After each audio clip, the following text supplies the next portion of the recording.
today we have a legend out of the UK. We got the incomparable Mumzy Stranger. My brother. It's Lil Baby. Touched upon Bollywood. Everyone knew what ding-a-ling-a-ling. Everyone say it how it is. So when people talk about like numbers, they oversimplify it into, oh, this person has 100,000 followers. This other person got a podcast. Like, fuck them, right? You are on I have this like list that the audience knows about of dream guests, and you are one of them. I'm on a stupid streak. Like, I'm on a stupid streak. Like, I'm on like a last like 3 guests. I've just been checking that's it so up, dope. right? That's cool, man. It's fire for me. I was like literally I was telling you I was like back home for the weekend, and I was thinking about like when I first clocked into you, and I was probably 14, 15, and I remember this very specific moment where I was I'm a brown kid in the US, right? And I'm still looking for things like culturally that feel like a fit to me. And at the time, there really wasn't anything in the US that I could point to. But I found the Stranger Family remix. Oh my God, back. When I was like maybe like 14. What year did that come out? Oh man, so I think that was probably around 2012, if I'm correct. 2012, so I'm probably like 14, 15. No way. And I clocked that, and I'm showing it to my friends in like our South Asian club in my high school, and I'm showing them, I'm like, yo, like, look, like this shit don't exist here, but like look what they have going on in the UK, right? Like we could do something like that, right? Like I think it's possible, right? Like if they're building something like that. Like how do you look back at that time? Because like you were so early at that time. Like when I think about like infrastructure in terms of like South Asian music, right? Like we were talking about it now. Like now you have like Desi Trill, like there's Warner Canada, right? That's like has South Asian imprints. But back then, no one. Listen, back then, like for me especially, that's cool by the way. Like thanks for sharing. So how old are you by the way? I'm 28. I just wanted to like get the calculations of where you are now, where you was. But it's crazy because I feel that even where you've taken me, like that era, that was still later on. Like there's an era way before that, like more deep rooted than just even the Stranger Family.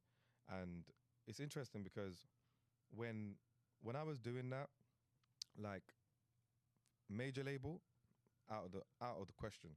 Like it just wasn't, happening. Like I think the only person, respectfully, the only crew that were kind of doing major moves at the time was Rishi Rich, legendary, Jay, Juggy, and I think just around that time it was Raghav.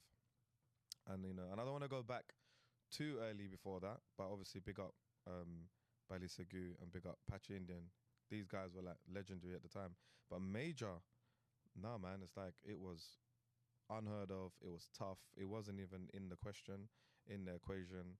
I think at that time it was whatever was making noise and whatever was working with the crowd, with the shows. Because remember, like we didn't even have that much technology, digital, now you have so much. Back then, like going back, my time, it was like MySpace, High Five, Facebook, Twitter coming up. So it wasn't like a lot happening. So we physically had to go and do shows and physically had to connect with the crowd like that, and hope that there's a connection and there will be a buzz on a record.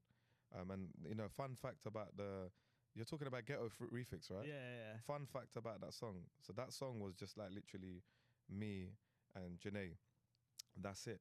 And there were, no one else was on the record, but we had a show in Canada, and I think it was in Vancouver, and literally the whole team were there, and I was in a hotel, and I literally just revamped it, reproduced it, and I put everyone on there. So that was actually done in the hotel, and I think it was Desi Fest, the show, and we performed it. Straight after I mixed it in the hotel, we performed it, and it just took off. But it like landed, right? And I think like the when I think about like that era of music, right? And when I think about that era of like South Asian music, right? You brought up Rishi Rich, right? And at that time, like obviously like Jay, right? Like Jay Sean broke from that era, right? And at that time, I was watching that. Like again, we're talking so early, because we're talking about like the culture breaking now into a global, like obviously like Desi Trill, like that is like the whole ethos of that, right? That it's going to break on a global level. I'm looking at that back in 2012, thinking the same exact thing. Why do you think that it didn't break at that level? Because there was people, and there was like whether it be Tasha Ta, right? Like there's so many artists that were incredible. We talked about Rax before, right? Artists that are incredibly talented. That when Jay Sean broke out of the UK, I figured, I was like, oh, this is the time. Now we're about to see a bunch of other people break, and it didn't really go that way globally. Yeah, I think we got to look at, even at that time, it still predominantly was English music. Even if it was South Asian guy singing it, it was English. It was the English language that was still, being accepted. We're talking about a whole different thing here. We're talking about Punjabi. We're talking about Bengali. We're talking about Hindi. Like we're talking about the mother tongue. Yeah, it's the mother tongue that wasn't getting that. I just don't think they were ready for it. I don't think the world. Everyone touched upon Bollywood. Everyone knew what dengeling. Everyone knew what a Punjabi record, big up Punjabi MCs, or everyone knew that vibe, but it was a very small portion of it. It wasn't. I don't think people were ready for it to become. Even now, like it was still very like. I don't want to say early, but it's brewing. It's not there yet. Nowhere near there. But back then, it was something that we were trying to still figure out. Like for example, like my first love is R&B. I love R&B and I love, rapping in dancehall. That's my vibe. I never thought that I would be a singer who'd be singing in different languages. Suddenly I'm singing in Hindi, Punjabi, Bengali, like, and I think that was a part of the process. That was a part of me trying to figure out, okay, you know what? This is cool. I think this is, we had to make sure South Asians accepted that first. Because remember, I'm not born, I was born in the UK. I'm not born, overseas or where I'm from. Or I grew up in East London around Punjabis, around Bengalis, around so many different cultures. My best friends, they used to write music, Punjabi music and Hindi. And this is how I got into that world, just trying to, oh, what's this? What's that? Like, because when you're raised up, I'm sure it's kind of similar in New York, London. Obviously the two different, states, countries, but we're still like a minority, and we're still gonna latch on to what's around us. So at the time, for us, we just latched on to what was brown. Whoever was brown, oh, whoa, where are you from? So that's how we got into South Asian music. But never would I have thought an R&B singer like myself would, start singing in South Asian mother tongue, and look where it's come now. But I think that I think is going to happen more and more, because I think about like I'm just thinking about like the records that I've been playing it, right? Like I think about like the record, like your record, like Hold On, right? And I'm thinking about that, and I'm all like, oh, this scratches multiple parts of my music palette as a consumer, right? Obviously, the record is it's being sang in Bangla, right? But at the same time, it definitely has like a dancehall Caribbean vibe sound to it. Sure. Right. And I'm like, but those are all my interests. Right. Like, it's not like, and I think that's what, when I think about like the global South Asian music wave, I think about like, it's not going to be a singular Punjabi sound, right? Or a singular Bengali sound, right? It's actually speaking to a bunch of people that have these very eclectic music tastes, right? Because you're talking about like a global sound that's tied together by very niche things. Yeah. Right? Like very niche things, right? Like it's going to be, hey, I am interested in Punjabi music, but I'm also a hip hop baby. Oh, I am interested in Bengali music, but I'm also a dancehall fan. Right. And I think that, to me, and the fusion of that is what's going to be the driving factor of what makes this like global movement, right? And the Spanish did it like that as well, like reggaeton or whatever Afro beats. I think you just said like the key words. It's production, isn't it? It's a sound. It's the weight of how can this language travel out further, and universal music. Like for example, I don't think there's even a, like when I make music now, I don't think of a genre, or I don't think of, oh, this is how I want the song to be, or this is. I just think, yo, this is a universal opportunity for me. How can I connect to as many people doing it? And the first thing that comes into my mind is the sound of the record. Language is, you can obviously language is important. I'm not saying it's not, but language is personal. Like anyone who's on the receiving end, if they understand the language, it's a plus factor. Then they know what the song means. Yeah. Then they know what the song's about. But let's be honest, man. Nowadays, like, I listen to a lot of French records. I don't speak French. I don't understand French. I listen to Arabic. I love Arabic music, but I don't understand a single word. Like not some words I understand, but the point I'm trying to make is it's musically driven. It's musically carrying the languages around the world, and I think that's how South Asian music has, come where it's at now. Yeah, no, I think like the Afrobeat example, right?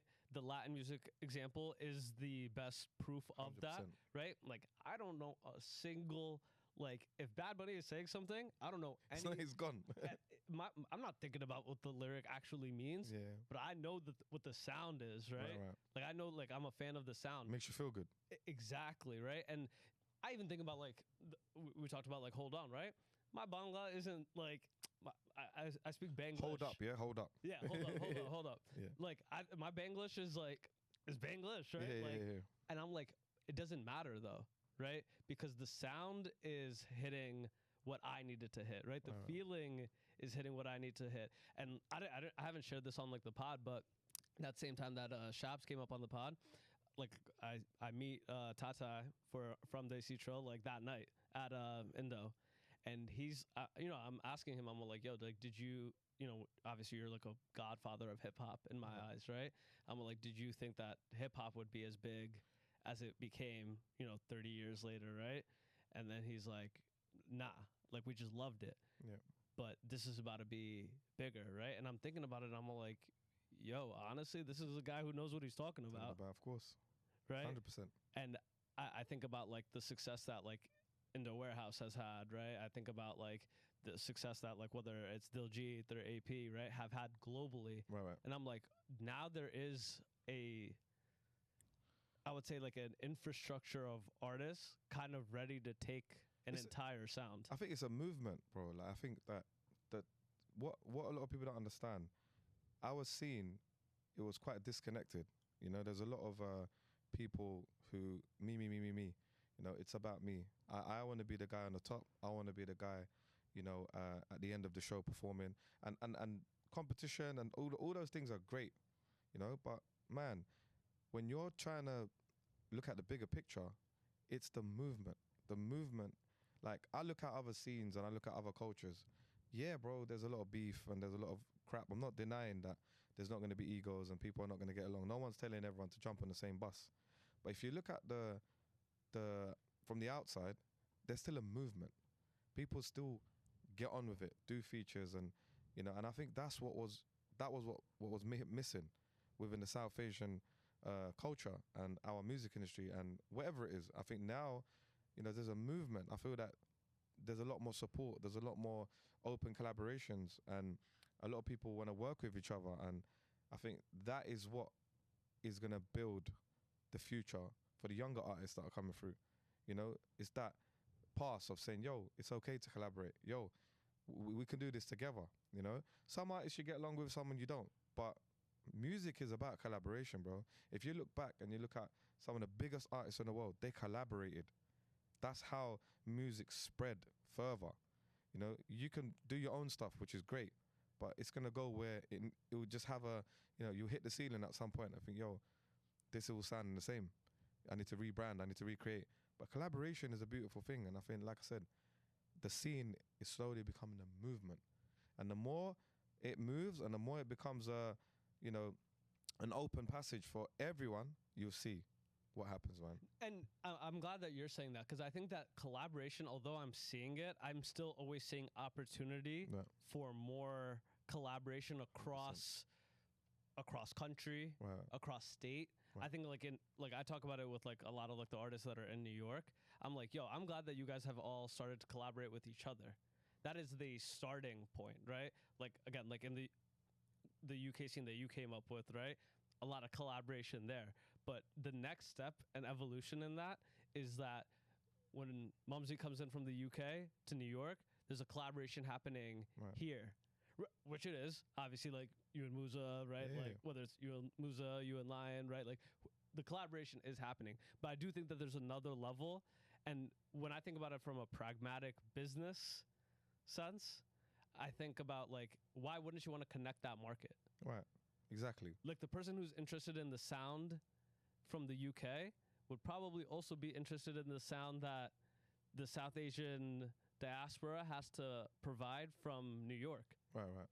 Because there's a similarity in sound, but there's also a difference in sound. Yeah, there's a style, sound, style, ideas, and you know, I know like we're in a like it's an unfamiliar world to me because I grew up not being around social media, too much social media. I grew up from just loving music, being in the studio, and just taking it out on the field, you know, and just making friends and socializing. And I think the biggest issue that even now we have is a lot of people don't have that social presence.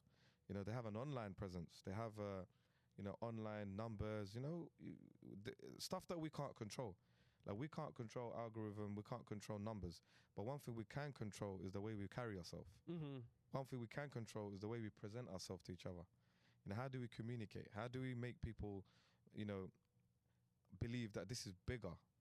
That there's more to this than just that 2 minutes of fame where your numbers are just going crazy, because nothing's guaranteed, you know. And like where we are now, like when we're releasing music, man, the things that we have to do, like even me, I'm playing catch up. Mm-hmm. Now, you know, we need this and we need that, we need TikToks, we need that many reels, we need that. There's so much you have to put in.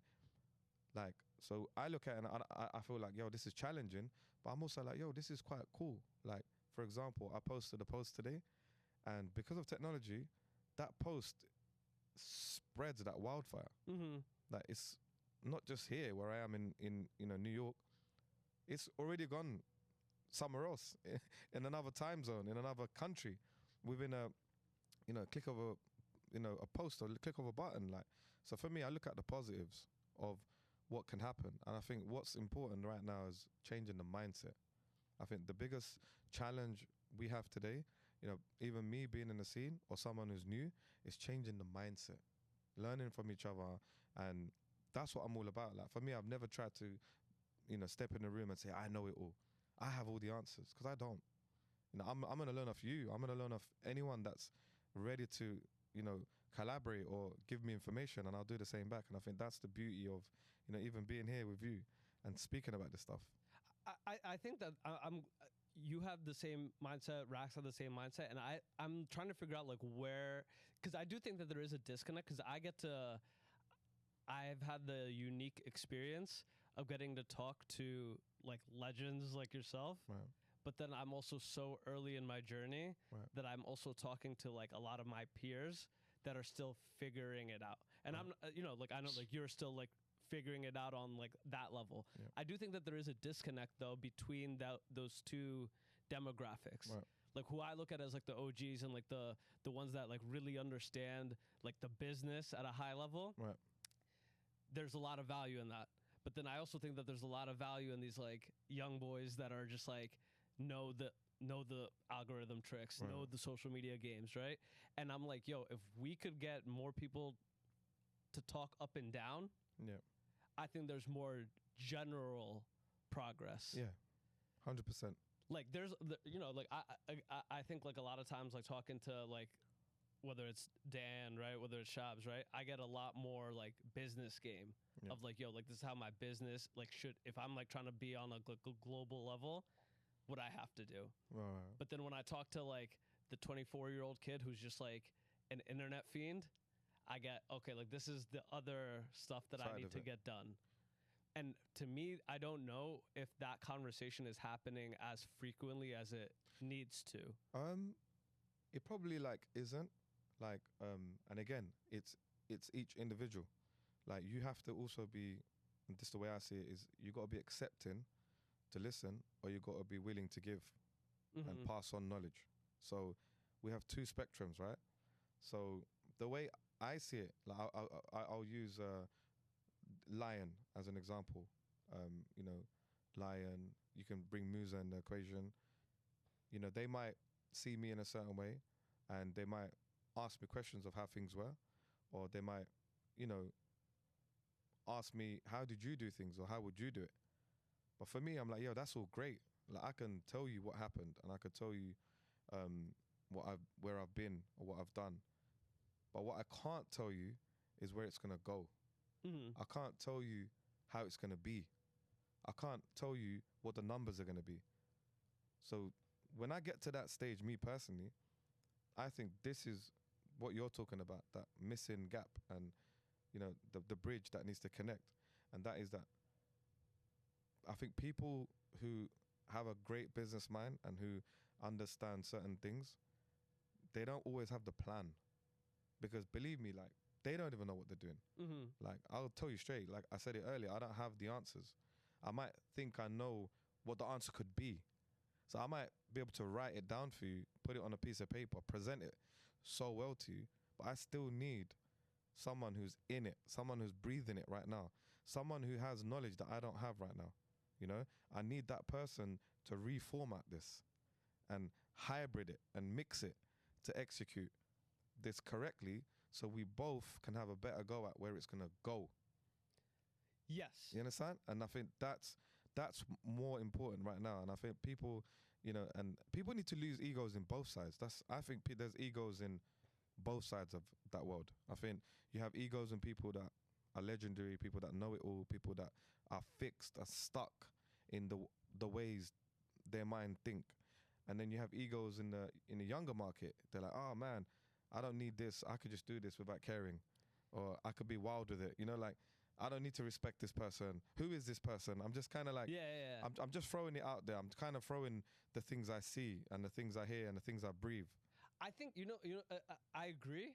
But I think, like, I would say, being on the younger end of that, I think, like, what my observation is that usually that the younger end of the creative feels left out and gate kept by folks that are already in said doors. Yeah. You know what I'm saying? Like, I don't know how many, I've been lucky, right? Like, I've gotten, like, a lot of, like, people that I respect in industry to just, like, look and be like, yo, like, this young boy has something, like, but even to that, like, the mentorship and, like, nurturing of that is difficult, right? Because everybody is still building for themselves and where they're at. But there's only very few people that I would say are, like, looking back and saying, like, let's also build this up while I'm also building X, Y, and Z. And I think just what you're saying, like, I'm trying to understand what you're saying. And I think that the gatekeeping, it's crazy because I see gatekeeping from both spectrums. I see that what you just said, there's a gatekeeping of, yo, give me a chance, man. Like, I'm young, I'm trying to do this, I'm trying to learn. And the person who's gatekeeping saying that, yo, nah, who are you, whatever. But I think there's another spectrum where that person has, and this is a numbers problem, like someone who's new, someone who's young, someone who might have great numbers, and these numbers are not what the older generation have, for example, because they don't come from numbers. There could be a gatekeeping there, saying, no, I don't need to respect you. I have numbers on my side. Do you see my point? And I think both spectrums need to fix up. Like, and the problem we have here is, this is just what I think, is insecurity. I think people are insecure. People are insecure of giving, and people are also sometimes insecure in taking, receiving. Because trust is a big, problem. And people tend to speculate. People tend to judge a relationship before it happens, and some people break a relationship before anything happens. They're like, yo, this ain't me. And I think these are the problems and the mindset. That's why I said that as long as you have a good mindset, that will get you further. And sometimes it's really important to listen. I think the biggest issue I suffer now, like, sometimes I feel like people are just not listening. You're screaming. You're telling them, yo, this is how I feel. This is what I want to do. But people don't listen. I think people are so fixed in what they think or how a process should be. And I think that's incorrect. I feel that a lot of great things that are happening in the world today comes from a good feeling. It comes from letting it go, feeling it and just let it be. Because when you feel something and you feel great about it, it's got a better chance of it being unique, untampered with. It's like cooking. Like I cook a lot. I love cooking food. When I'm cooking, reading, it don't come out right. Yeah. I'm telling you, bro. When I'm cooking and I'm reading off something, I'm like, yo, what did I miss? But when I'm cooking and I'm enjoying it and there's no one telling me what to do, that comes out. And the most beautiful and difficult part of that process is, can you do it again? You probably can't because you were feeling that at that moment. And I think that's what needs to change, man. I think people need to listen more and take in information because it ain't always about the loudest person in the room. It's about how is one feeling. And I think that when people start listening and, communicating better, you'll have a better chance of giving something a better go. Yeah. Whatever it is. No, absolutely. I think like that was like that's interesting you say that because I felt very there was a phase of this podcast where I think that I over complicated the approach to it. Right. Meaning like I would start thinking about like which guest would have what type of number reaction to it. And every time I would try to key in on that, the opposite was happening. I understand. You know what I'm saying? Like the opposite was happening where it's like, yo, like I would get this guest because they had XYZ numbers behind them. And then the product that we would put out wouldn't get whatever reaction that I thought was going to come out. Whereas every guest that I've just done because I've wanted to do it has always garnered a better result at the end of it, right? And I think that comes in from like people's seeking out of authenticity, right? Like I think like we try so hard to be real, right, or try to be authentic. No, 100%. And I think like, but see that whole tactical, see like looking at numbers and that. I'm not saying like I'll be quite blunt with it. Like you can't turn around and say, oh, I don't care about the numbers. You can't turn around and say, I don't care about numbers. Oh, don't worry, it's all good. It's not. It's never good. Because if you look at the term numbers, it's right there in front of you. If I'm selling coffee or I'm selling socks, whatever, fashion, food, I need numbers, right? Because if I don't sell 10 coffees in one day, I'll be out of pocket. Correct? So I can't, at the end of the day, I can't cook a whole pot of coffee and not sell none. Because in the end, I'll be stressed, right? So the moral of my story is you could look at numbers. It's okay. It's okay to look at numbers, but just be tactical. And when you look at numbers, people need to just lay off the pressure, lay off like the expectations of controlling the numbers. It's okay to have a guest who's popping. It's okay to have because you're celebrating what their achievements are, and if they're humble enough to, whether they're going on someone's show who's massive, whether it's like the way I see it is whether you're equal or whether you're not, it shouldn't matter. Because what should matter is the celebration of where you're at. And unfortunately, the world doesn't operate like that. But it's okay to be tactical. You're still running a program or a business. The whole world runs like that. But my thing is that I'll use myself as an example. When I want to work with someone, the first thing that will come into my mind is, am I connecting to it? Do I like working with this particular voice or producer or sound? Like, I need to like that first, and that is quite a high demand because sometimes you could like something so much but it's not available to you. That person might be too big or too talented or whatever, I don't know, out of reach. But my thing is the connection. If I can have a connection first, then I'll look at the numbers and I think, okay, do you know what, this person's out of my reach. I think people need to accept also. I think a lot of people, they want I want the biggest artist, I want the biggest collab. you know, whether they're trying to queue jump and that. But bro, one thing I say is look around you, and it's okay to do stuff like that, but stay on your level as well. Like, stay humble, stay on your level. If you want to reach a bigger level, go about it the right way, you know? Because there's some nice people, man. I've met some people out there, they've got phenomenal numbers. And I'm like, yo, why are they working with me? Mm-hmm. And I look at it and I'm like, you know what? They're working with it because they believe in it. They're working on the project because they believe that this is special. They haven't come in with a mentality or expectation. So I think the numbers thing, people can get carried away with it, but it's okay to be tactical. But you just got to be a little bit more honest to yourself.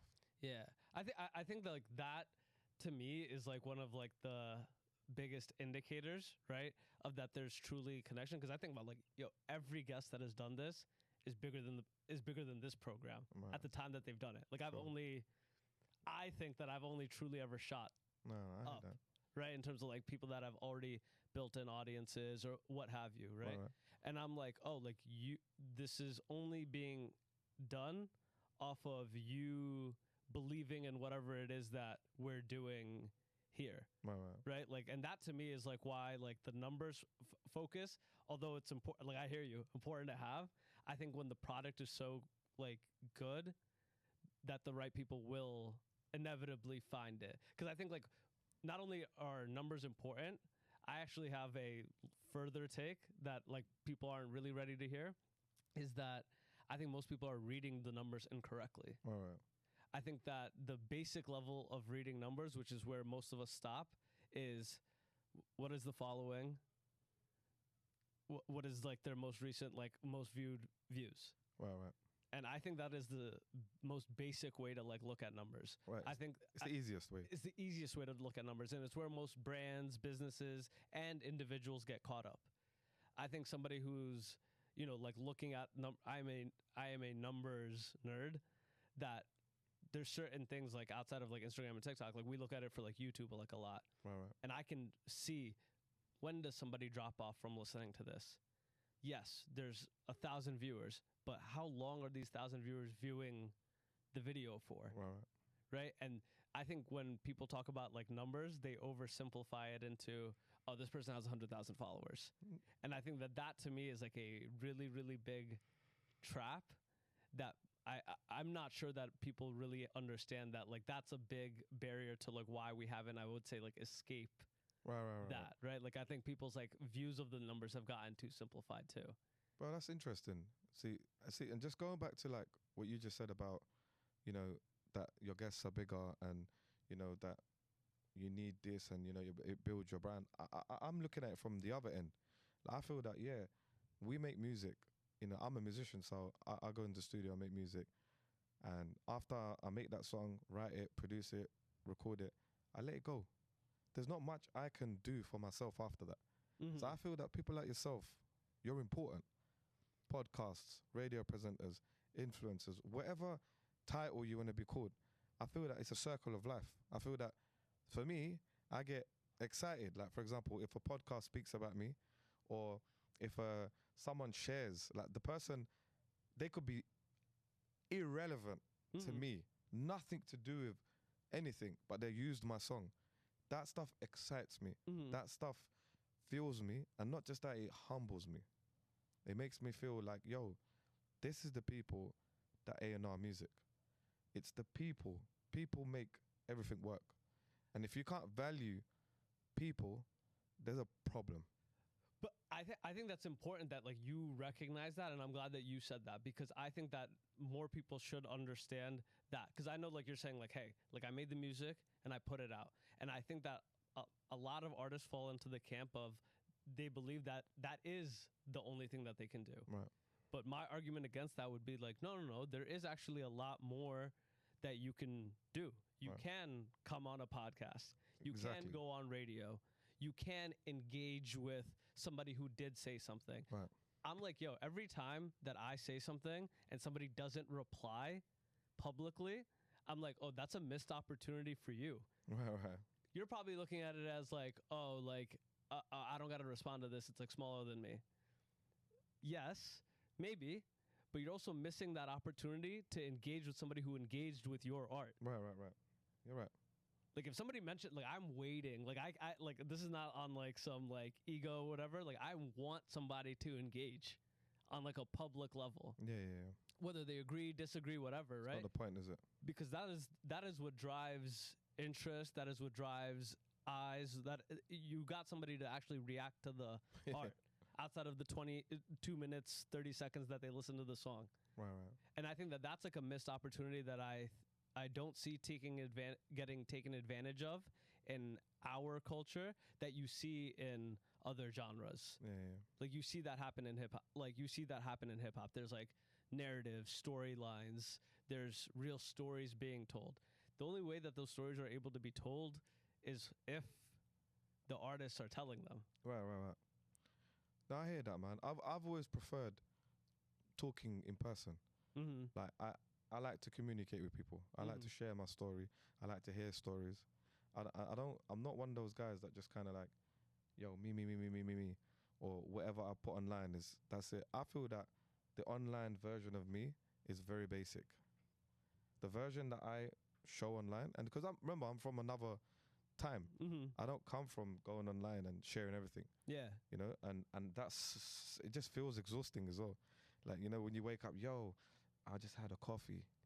By the way, in the coffee I put 2 sugars. You know, it's a lot of, and I respect people who do that, because, you know, I know some people that put those people down, saying, oh, why they're not talented. That's not what we're talking about here. We're talking about the effort that goes into the system. The effort. How much effort are you putting in the morning, throughout the day, to see the outcome in the end of the day?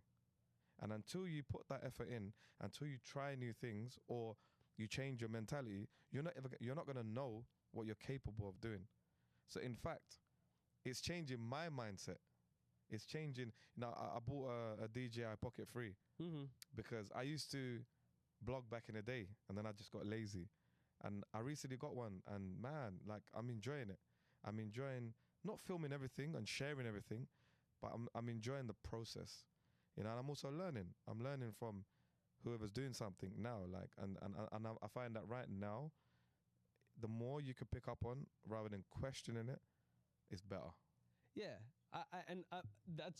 I'm glad that, again, like you said, like you're from a different era of music. Yeah. That I'm glad that you are keeping up, right? Because I think that trying to. No, but I think that effort matters, right? Because I think that that's when like the game will retire you before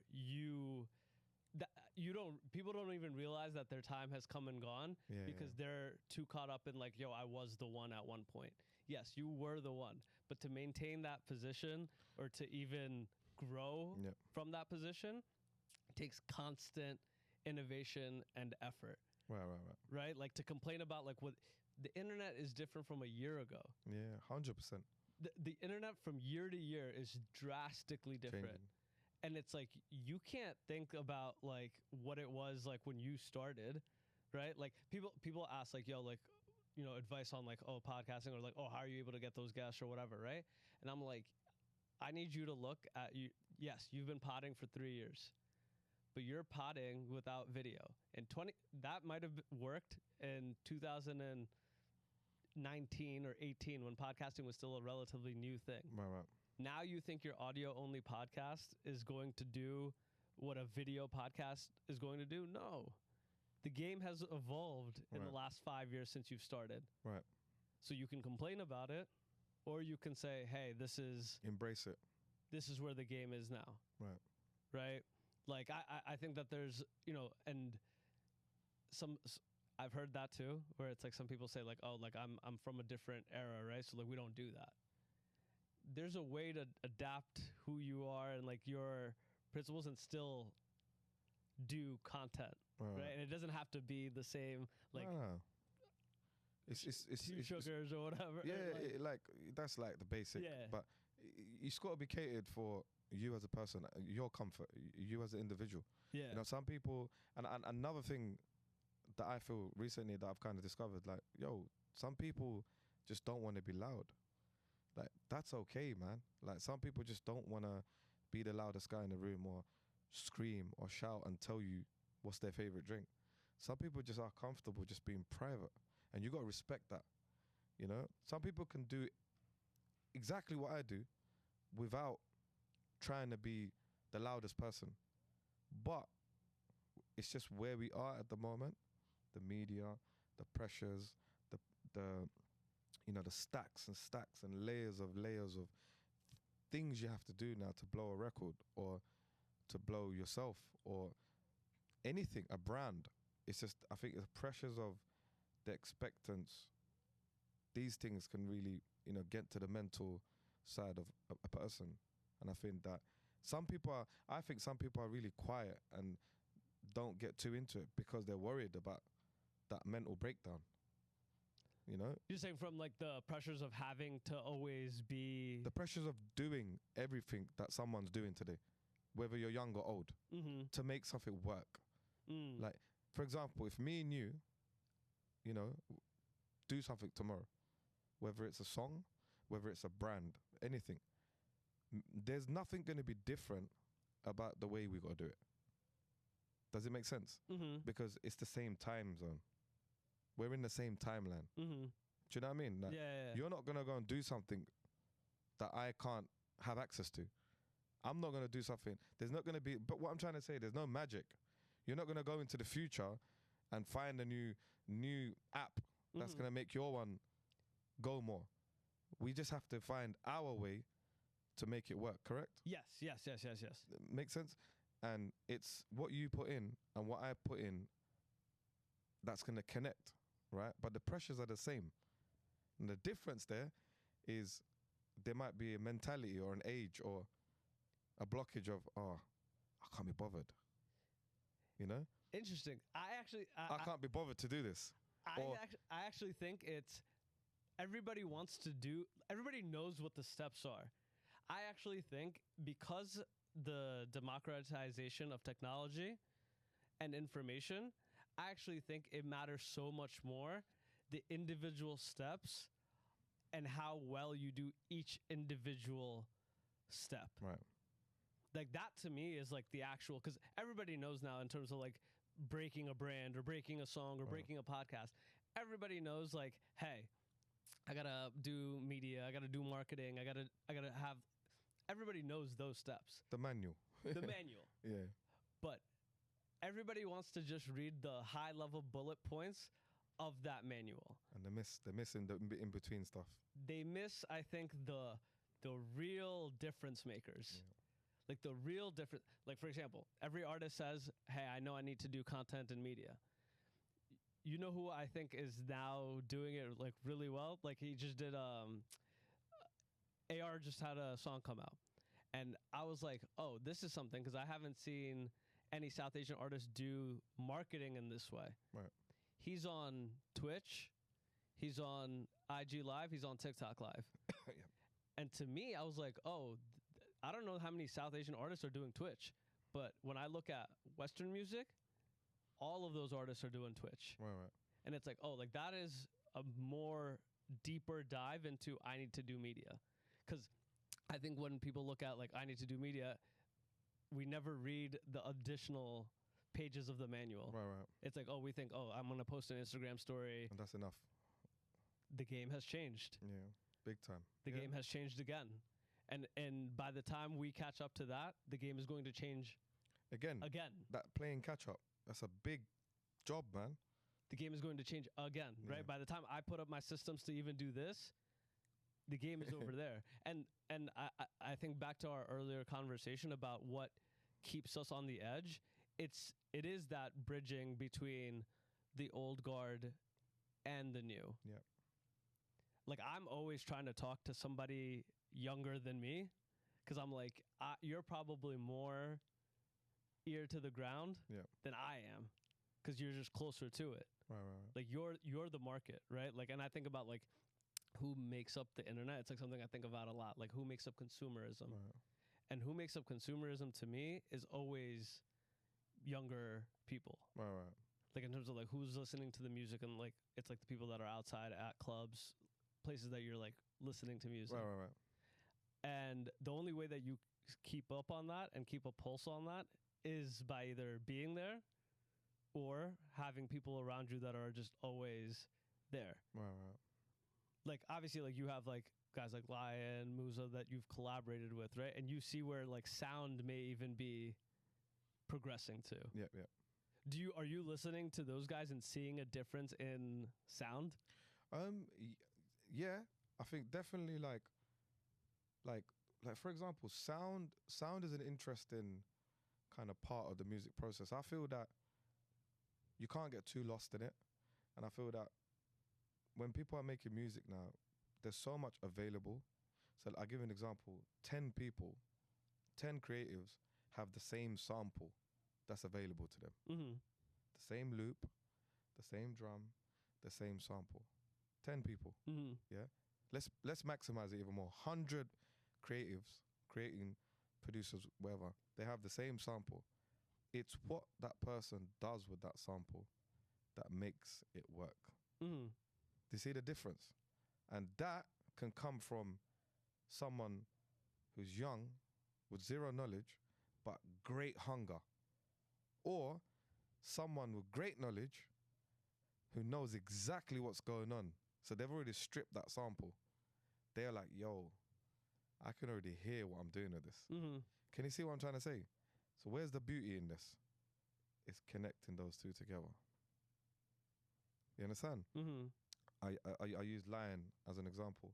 I love working with Lyan in the studio, because for me, Lyan is so ahead of his game.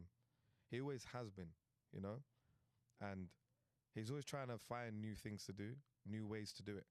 And he's always trying to be unique. He produced Hold Up. Mm-hmm. That came from him, Big up Nish as well, Mm-hmm. who was a feature and done a lot of the writing and melodies and stuff. But the point of what I'm trying to say is I might take 2 hours to do something because I have a process of doing it.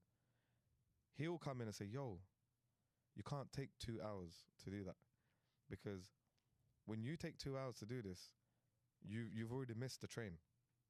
You're taking long time to do it. And then I'm saying to him, so but you're rushing. Mm-hmm. You can't also rush this, because when you rush something, you're gonna miss elements of something that you're missing. Like, you need that part in there. So what's interesting is this AI world, let's not even get into it, but it's so scary, so available, that people either are afraid of it. People are like, yo, this ain't music. This is fake.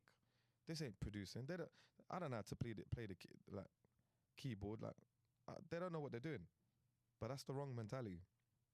For me and Lyan, we meet in the middle.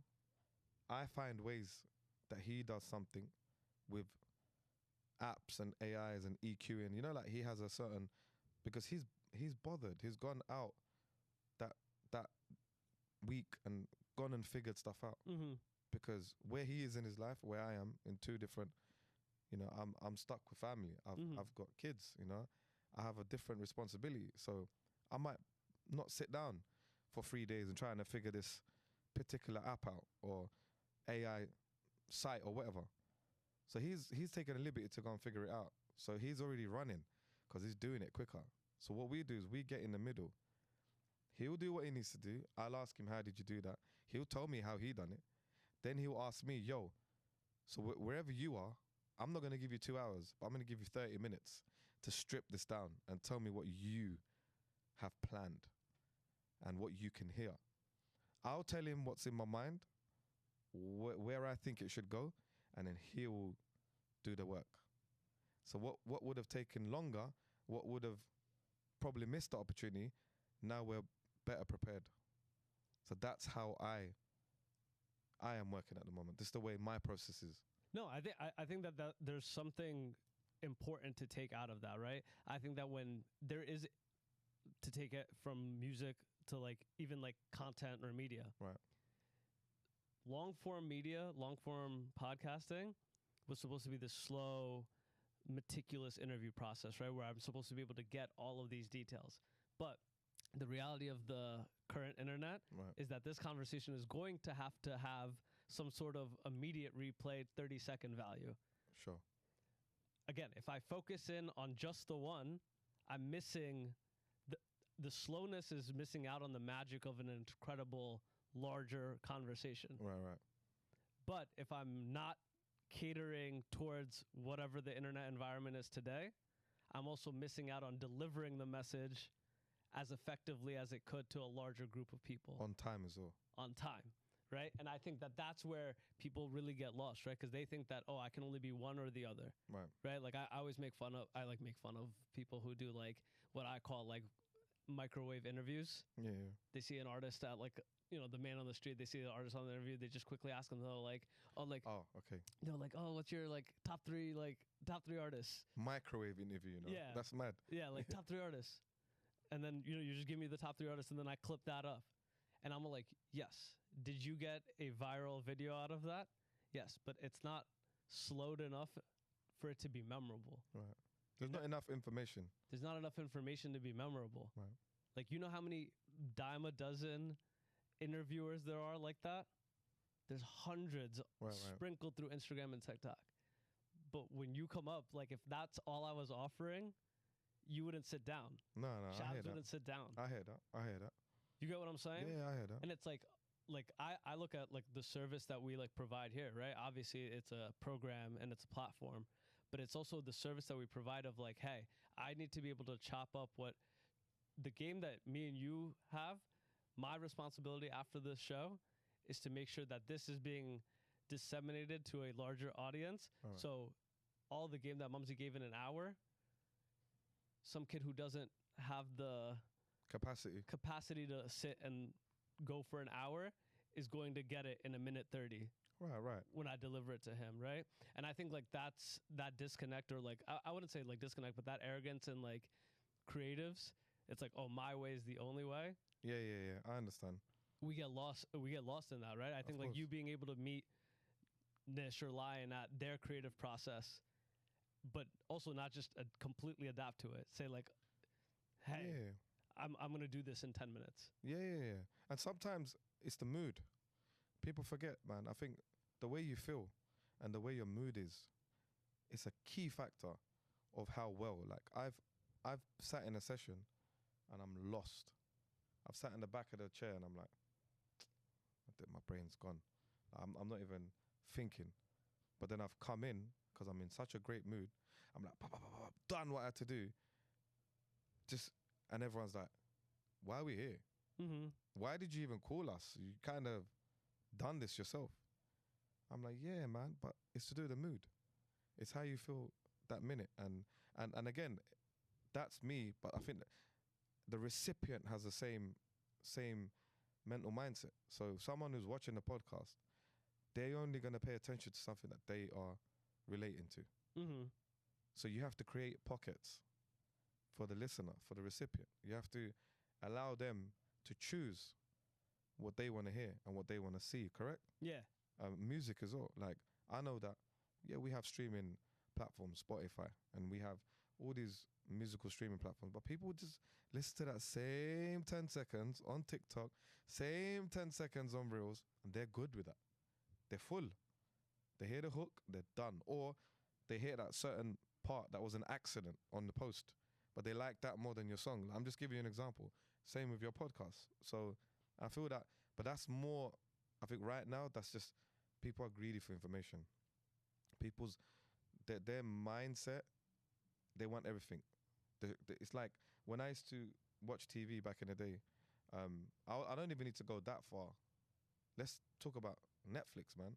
Let's talk about watching a movie. Like, people can't sit and just watch a movie without being interrupted or without paying attention. I don't know if you are in that same situation, like and someone's on their phone or someone's trying to narrate the movie. Like, no one has that attention span. So we're already in a place right now. People are they're choosing what they want to hear or go back to or listen to. So I think because of the way society is, because of the way technology is moving, we just have to become better at compressing information or compressing things that we want the world to know about us or your guest or my feature. Or, do you know what I mean? Yeah.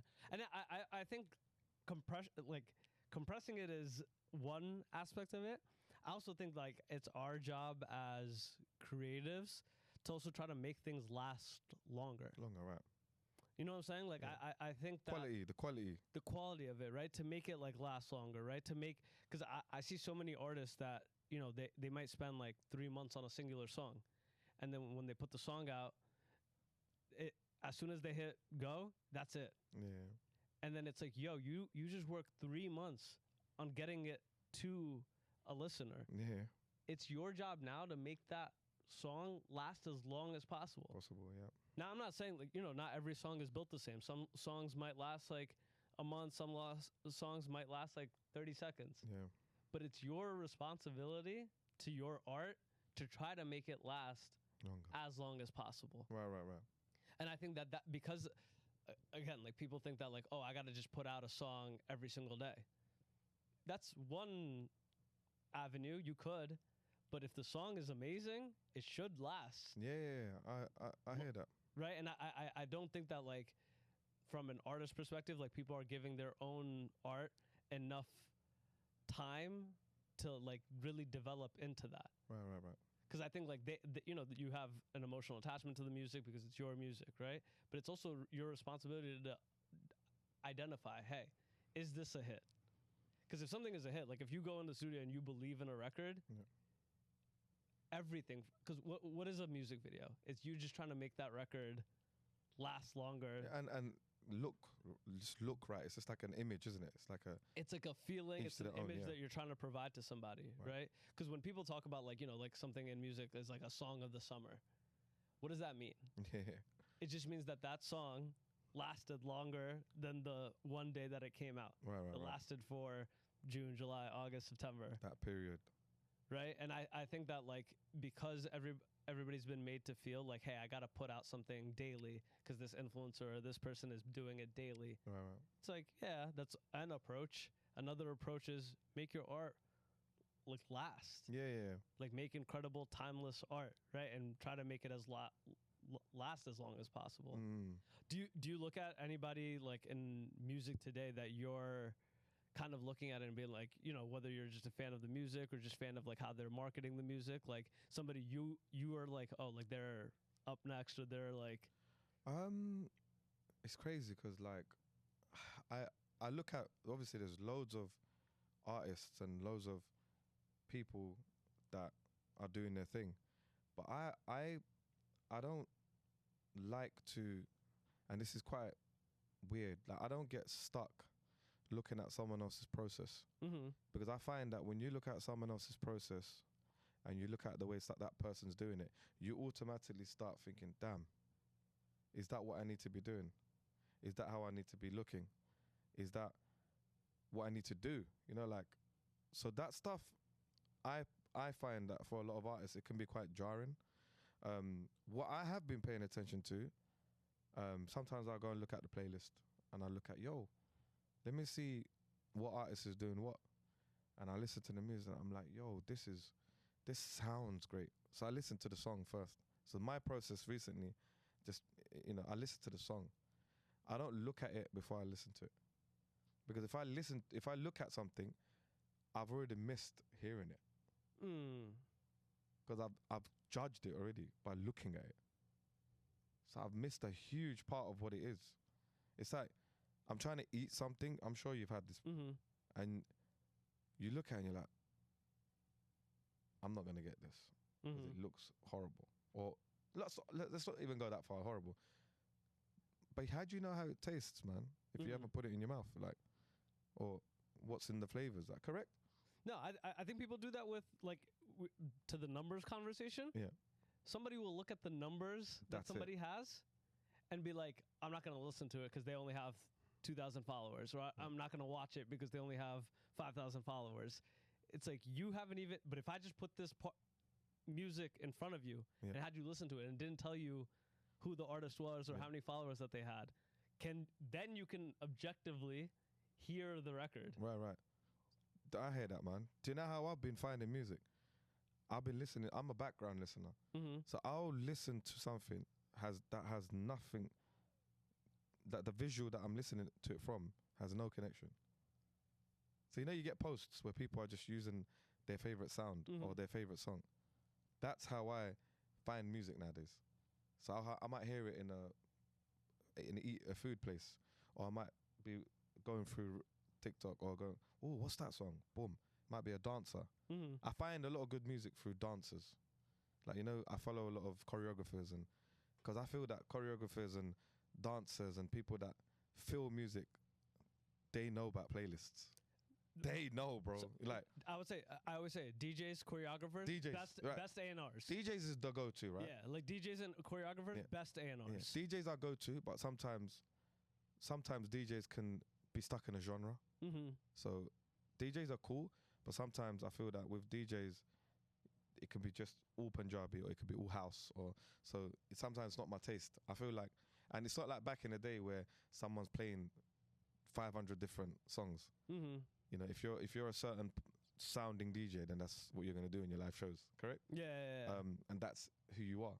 But me right now, like I'll say, like I would look at top 10, top 20, but I'd only look not because I'm insecure.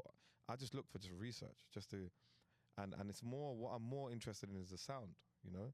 But going back to, you know, what you were saying, what kind of artists am I looking at? Like, you know, I look at artists who are like branding themselves in a cool way. You know, like, yo, that person done this, but what's relevant to what they're doing? Like, so they're pushing the music, but they're not like throwing their music in your face. I think it's character building. Like at the moment, I think people are very obsessed with character building. I think, and that's important. Like, how do you draw attention to something by not drawing attention to yourself? You have to draw attention to yourself first before you draw attention to what you're trying to sell or what you're trying to make people believe in. So I've been paying attention to that a lot more, you know, and I'm not finding it from anyone in particular. Unfortunately, like I don't look at an artist and think, yeah, this person's got it all right, because they're still trying to figure it out. I think that's like really interesting that you say that, because I actually think that is a big gap in music marketing. I think that the people who, because what you're describing is essentially like the new phenomenon, right? Where it's like the people care about the person first, and then whatever they decide to sell at the end of it, Or the story. And whatever they decide to sell at the end of it is whatever they decide to sell at the end of it. Right. Like whether it's like Logan Paul or Jake Paul selling like Prime at the end of it, right? There you go. Nobody cares about the drink. They all just cared about the person, and then he had a drink to sell you at the end. Right? Like even with like the musicians that are able to develop that, it really is the story, right? Like you think about like the musicians that everybody is obviously talking about, like Doechii, who just like won, you know, had like a huge year at the Grammys. Right. Of course. A big part of it, yes, are people talking about the music because the music is good? Yes, but that's like the basic level, like, yes, the music is good. But it's also the story of, yo, she has like videos from her 5 years ago saying, yo, I just lost my job. I'm going to go all in on this music thing. And then there's physical proof to people to say, yo, like, look at her story. No, I hear that. Right? No. Like, it's like, and that to, like, if I'm a consumer, it's like, okay, I can listen to anybody in the world in terms of music. Right? Like, this isn't like 30 years ago where it's like, there's X amount of artists that are decided by the label. I can listen to anybody in the world. I can search it up on streaming. Right. And it's not like I have to buy a physical album or like find it. No. So it's who has the most compelling character and who has the most compelling story. Right. And it's interesting because I feel that back in the day, that's how it was. I don't know if you heard of that saying, oh man, that guy was busking and now he's signed to a major label. You know, I'm sure there was a story about Ed Sheeran who went through that same process, but I feel that it's come back to a little bit to the realness of people are trying to figure people out. But I think at the same time, and I'll just say this like confidently, out of 100 people, man, there's like 90 people are closed. There's not enough information about that person for you to even know their story. So how do you, like, you listen to their music, but how much do you actually know about them? Or you buy their products. How much do you know about them? Or you you use that girl's makeup brand, but how much do you know about them? And I think, again, that's to do with character building, right? That's to do with the comfort of the person, who's how much information they're also giving you. Mm-hmm. You know, I feel that even like being here on this podcast, I wouldn't even go on my Insta Live, or I wouldn't even go on my own social media to give out this much information. Mm-hmm. And it's not because I'm uncomfortable. It's just it doesn't fit into my day to day, or it doesn't. That's why I respect what you guys do, setting up a studio, taking that time out, thinking about, damn, when I meet this guest, is it gonna go left or is it gonna go right? You know, I'm guessing. I'm not. I don't do podcasts. I don't talk to people. You know, but I'm trying to understand. Like, there's a process, right? There's a lot to think about. It's not a joke. Like, it's not funny, bro. Like, I think that's where like people make. I'm glad that you recognize that, right? Because people think that this shit, and that's why everybody thinks that they can do it. Because anybody can do it, right? Like, yeah, you by all means, do it. Get a mic, get a video, right? Yeah. Like, use your camera, right? And just talk. Right. And people think that is the game, right? Right. But it's like, yo, there's so much that goes into the talking process. Yeah. Right? And again, like, we're not saying what you just said is an entry level. Mm-hmm. There's an entry level to everything, but it's about how much you're gonna dive into it. Again, reading the finer points of the manual. Like, people think that, like, I have this conversation all the time. It's like, yo, like, nobody is saying that, like, you can't, again, get a camera, get a mic. And people always are like, oh, like, you got to make podcast mics more expensive, right? Like the typical shot at podcasters. But it's like, yo, that shit does not matter. You could give 1,000 idiots a mic. Like, we've done it. Yeah. The reason none of them go is because you're stuck with thinking that this is just you talking on a mic. All of us can talk on a mic. Or you have a set of questions. Like, you could do that in a job interview. Exactly. How much information? How long does a job interview last? 5 hours? I don't think so. No. I don't think so. No. First of all. Yeah. Like, it's a set of questions that you're answering like a robot. And me personally, I don't want to say I can't stand them, but I can't do it. You know, like, I don't mind a fire round for fun. I don't mind someone asking me some questions, but if it's just questions that they've gone online and just basic stuff, then you're going to get a basic response out of me and you're not going to get nothing. But if it's a conversation, and again, going back to what I was saying, like, a key factor of figuring out people nowadays is to be two things. One is be a great listener. And the second thing is pay attention. Pay attention to what you're going to say as a response. Like, pay interest, man. Like, don't just be there. You know, I know people that are just not interested. And these people are very easy to, you know, I could be in a room full of 20 people without being judgmental. I can read. You know, I can read energies, and that might come from experience. Mm-hmm. You know, and that's because I've been in a lot of rooms. Some people can't read rooms because they've just been at home, or they've been in a music studio or photo studio. I'm just saying what I'm saying, but you need to live. You need to be around different characters to be able to read someone's, you know, body language or the way they're, you know. And if I'm uncomfortable, I would leave. That's going to be, I think. I would leave the room. I think what you're describing is going to be one of the highest level skill sets, or the most valuable skill sets in the next like 5 years. 100%. Because I think there's going to be there is already, because of what you described, so many people, because of like COVID and like the internet, right? Of people that have never been outside. Felt feeling, outside. bro. Feeling. Felt outside, right? Like, and I'm like, yo, you got to go touch those things. You got to go touch how a record feels outside. Yeah. I know so many people that are just like such music nerds. It's like, yo, go outside.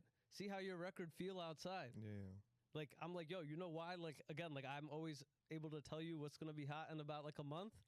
It's because, yo, it's a part of the job. Yeah. I'm very a homebody now, right? Yeah. I'm like, yo, some of it is going outside. Some of it is having a relationship and having conversation. I'm like, yo, every podcast that's great, it's always from, yo, there's already some conversation and relationship before you popped up, right? Because what doesn't excite me, I always say this, like, what excites me is, of course, the first Mumzy on Conversations with Chai. What excites me more is, next time you in New York in a year, and there's like a relationship there. 100%. Like I can't wait for Shabs to come back into the city. Right, because that's the impression he left.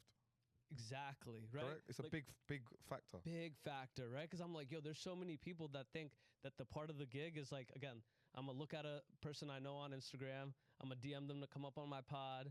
They're going to do the pod. It's going to do numbers, and then that's it. Yeah. It's like, fam, this is like when the relationship is fire. It's normal. You're in safe grounds. It's kind of what you were talking about being in the studio, right? When the energy is good, you know how you maintain that the energy is good? There's a relationship there. Yeah. Right? Like you don't go into the studio with some random artist and like just make magic. Nah, bro. Like very like I don't want to say rarely, but again, like I think it's to do with also like opening up. Like an ego has a lot to do with it. I feel that people have a lot of egos. Like people, and one analogy I've had, it's okay to have an ego, but the ego should only be protecting you. The ego is there to protect you from people who want to cause you harm. Ego, there's a purpose for it. Because if there wasn't, it wouldn't exist, right? You need ego, but the ego, you need to use ego in the correct way. And it's to do money, it's to do power, everything. Like you might have all the money in the world. What are you doing right about it? Yeah? You might have all the power. How are you using that power?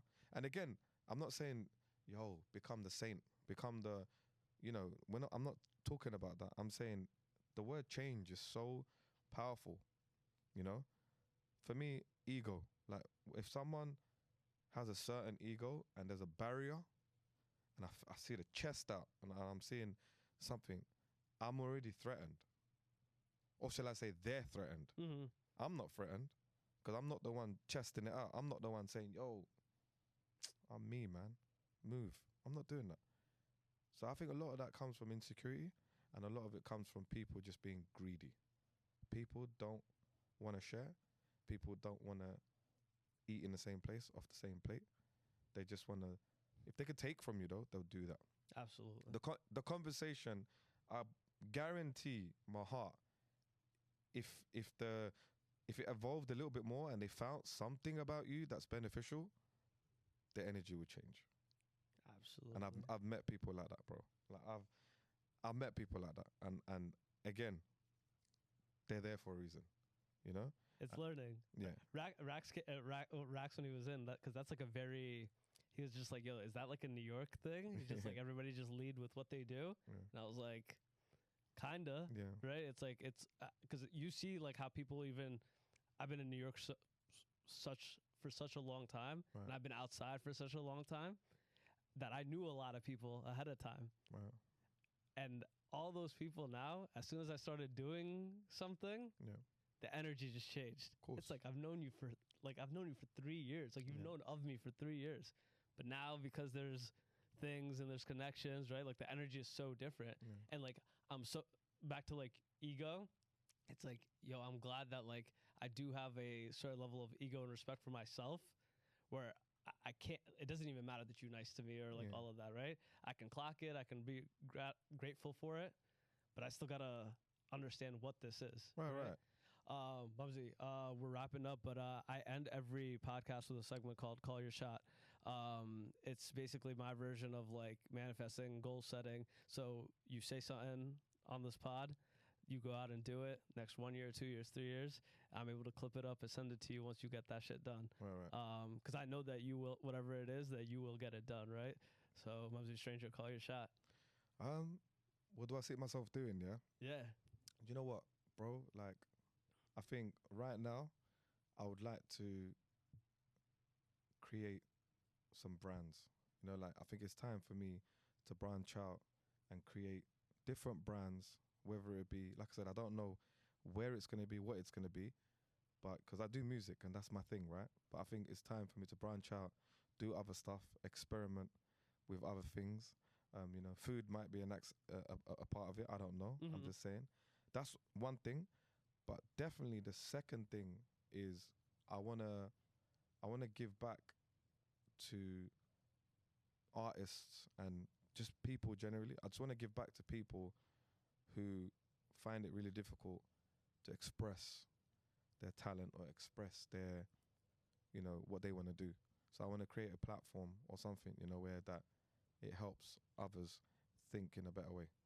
Nah, you know? That's fire. And that's not a financial one. I'm not trying to gain any finance out of that. Nah, I think that's fire. And I think like, yo, like, I'm gonna say this to you, right? Because like you're in front of me, and I told you at the top of this, right? Like this was like a dream guest of mine, right? I think that the highest act is inspiration by being you.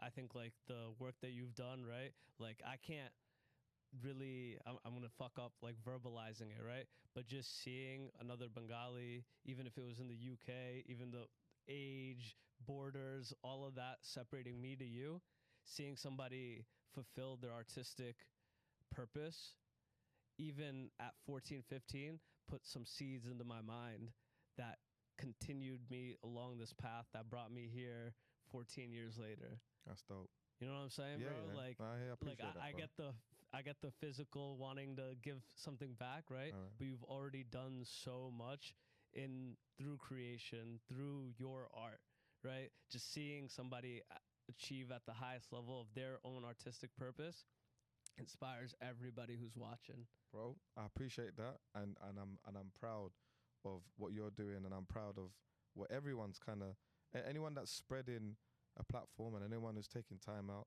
you know, whether it's for their beneficial reasons or non-beneficial, you don't need to think about that. I think the fact that we're here right now is a blessing. It's a blessing. I'm here, you're here. I take life as a blessing, man. Like I could be anywhere else in the world, but we're here. Absolutely. Right now, and we need to count that blessing and move on. And I appreciate coming on, man. Absolutely, brother. Appreciate you. Thank you so much, man. Thank y'all for listening. Peace. Come on.